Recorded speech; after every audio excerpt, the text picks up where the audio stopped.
안녕하세요. 벼락부자 된 줄 알았더니 일장춘몽이라는 뉴스가 있어서 좀 말씀을 좀 드릴까 합니다. 세상에 벼락부자 없습니다. 갑자기 자고 일어났더니 스타가 됐더라. 이런 건 그냥 영화나 드라마에서나 나온 얘기지 현실 세계에서는 일어나지 않는 이야기다 라는 말씀을 좀 드리고 싶습니다. 벼락부자, 벼락거지, 갑작스럽게 뭐가 된다, 이런 얘기들을 최근에 많은 사람들이 했습니다. 그러다 보니까 가만히 있으면 벼락거지 된다. 남들은 주식하고 부동산 해가지고 돈 버는데 가만히 있으면서 저축만 했다가는 그냥 현금이 휴족하게 되기 때문에 현금의 가치가 떨어지기 때문에 너만 바보 되는 거다. 이런 얘기들을 되게 많이 했습니다. 근데 현실은 어떻습니까? 지금 어떻습니까? 그들이 낸 욕심이 일장춘몽, 그냥 한여름의 꿈이었음이 이제 드러나고 있습니다. 앞으로 사람들이 점점 더 힘들어지고 점점 더 궁지로 내몰릴 것 같습니다.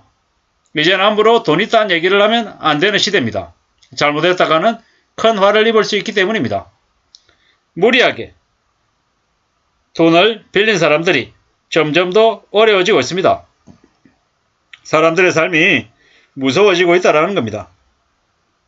이런 현실에서 우리는 어떻게 살아야겠습니까?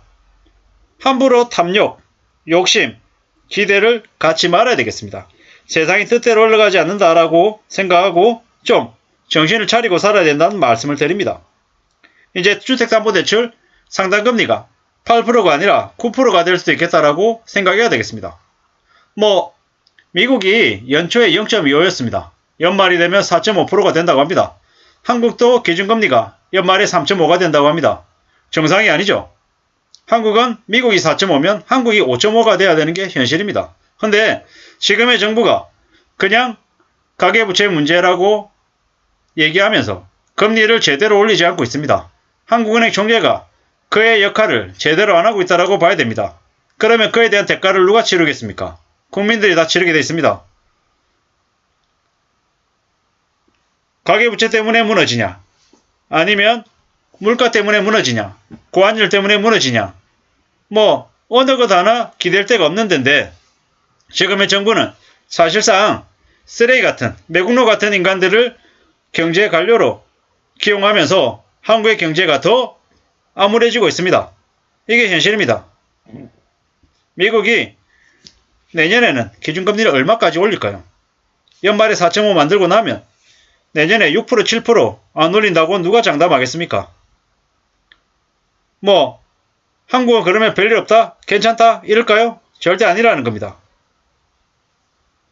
벼락거지, 벼락부자 이런 거 바라지 말고 가진 게 없으면 한 푼, 두 푼 착실하게 저축해서 돈을 절약해야 됩니다. 저축해야 됩니다. 그래야지만이 부자는 못되더라도 중간은 갈 수 있다는 말씀을 드리는 겁니다.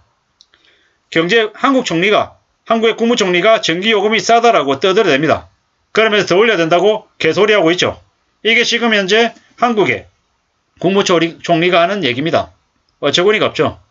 얼마나 국민들을 개대히 취급하며 저렇게 얘기하는 걸까요? 앞전에는 국민들이 전기세를 너무 낭비한다, 물을 너무 많이 쓴다, 이런 개소리를 했던 사가 누굽니까?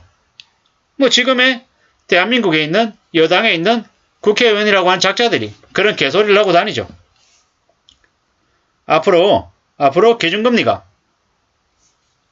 4%, 5%, 6%, 7% 계속 올라갈수록 시중금리는 더 미친 듯이 오를 거다라고 봐야 됩니다. 어떻게든 현금이 목숨줄이다라고 생각하고 정신 바짝 차리고 살아야 됩니다. 벼락부자 되겠다고 욕심부리고 탐욕을 가지는 순간 빚쟁이로 전락해서 인생이 그냥 지하로 추락할 수 있다라고 생각해야 됩니다. 함부로 욕심부리지 말아야 되겠습니다. 지금은 검소하게 착실하게 잘 견디면서 살아야 되는 시기이지 부자가 되겠다고 설쳐서는 안 되는 시기다 라고 봐야 되겠습니다. 이런 거죠.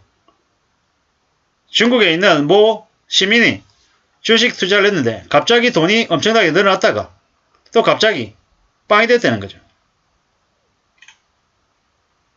벼락부자가 됐다, 혹해가지고 탐욕, 욕심 이런 것들에 취해서 정신 못 차리는 거죠. 근데 잘 생각해 볼 필요가 있습니다.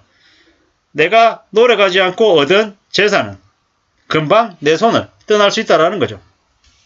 함부로 욕심부리면 안 되겠다라는 생각을 해야 되겠습니다. 벼락부자. 갑자기 눈 뜨고 자고 일어났더니 스타가 됐다. 이런 거 없고 정말 성공하는 사람들 보면 삶이 무지하게 바쁩니다. 눈코 뜰 새 없이 바쁩니다. 미친듯이 일합니다. 정말 자신의 몸이 뼈가 부러져라 일하는 사람들이 성공하는 거죠. 세상에 공짜 없다라는 말씀을 드리고 싶습니다. 돈이 없다? 미친듯이 일해야죠. 악착같이 일해가지고 돈을 벌어야 되고 또 그 돈을 절약하고 먹고 살고 해야 됩니다. 그런 초인적인 노력을 하지 않는 이상 삶의 수준이 지금보다 드라마틱하게 나아질 수 없다라는 겁니다. 드라마틱하게 나아진다라는 건 없다. 아주 더디게, 아주 지지부진하게 천천히 괜찮아진다라고 봐야 되겠습니다. 삶이 그냥 좋아지는 일 없다라고 말씀드리고 싶습니다. 정신 바짝 차리고 살아야 되고 좀 더 낮은 자세로 착실하게 하나씩 둘씩 일어나간다라고 마음먹어야 조금씩 나아집니다. 갑자기 단기간에 빨리 부자가 되고 싶다라는 욕심, 그런 것들이 인생을 망가뜨리는 지름길이다라고 봐야 됩니다. 세상에 지름길을 바라다가는 빨리 망하는 길만 있습니다.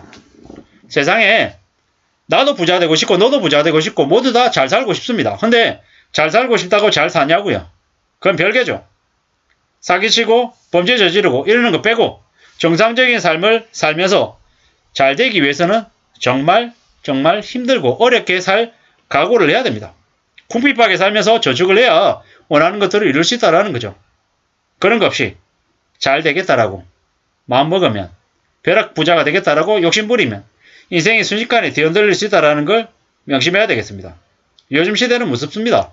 돈이 조금만 있다라고 티가 나면 무슨 일을 당할지 모른다라는 거죠.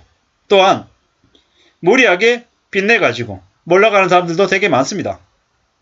누가 그들을 그렇게 궁지로 내몰았나요? 최근에 와서는 전문가라고 하는 이들이 갑자기 주식할 시기가 아니다. 집을 사지 말라. 이런 얘기를 떠들어대는데 작년 이맘때만 해도 쓰레기 같은 인간들이 되게 많았습니다. 빠숑, 홍춘욱 이런 쓰레기 같은 인간들이 나와가지고 집을 사야 된다고 계속 떠들어댔죠. 최근에 와서 기조를 좀 바꾸긴 했습니다만은 그런 이들이 여전히 많은 국민들을 호도하고 국민들을 벼락끝으로 내몰고 있다라고 생각합니다. 그들은 절대로 국민들을 위하는 사람이 아닙니다. 그들은 오직 자신들의 인기파리로 돈벌이할 궁리만 하고 있는 쓰레기들이라고 생각합니다. 물론 제가 얘기하는 것도 개소리일 수도 있고 헛소리일 수도 있습니다. 하지만 자기 삶을 지켜나가는 것, 삶을 다듬어 나가는 건 정말 쉬운 일이 아니더라. 그리고 함부로 벼락부자를 바래서는 안 되겠다 라는 말씀을 드리고 싶어서 여기 있는 이 기사를 가져와 봤습니다. 참고가 되시면 좋겠습니다. 감사합니다.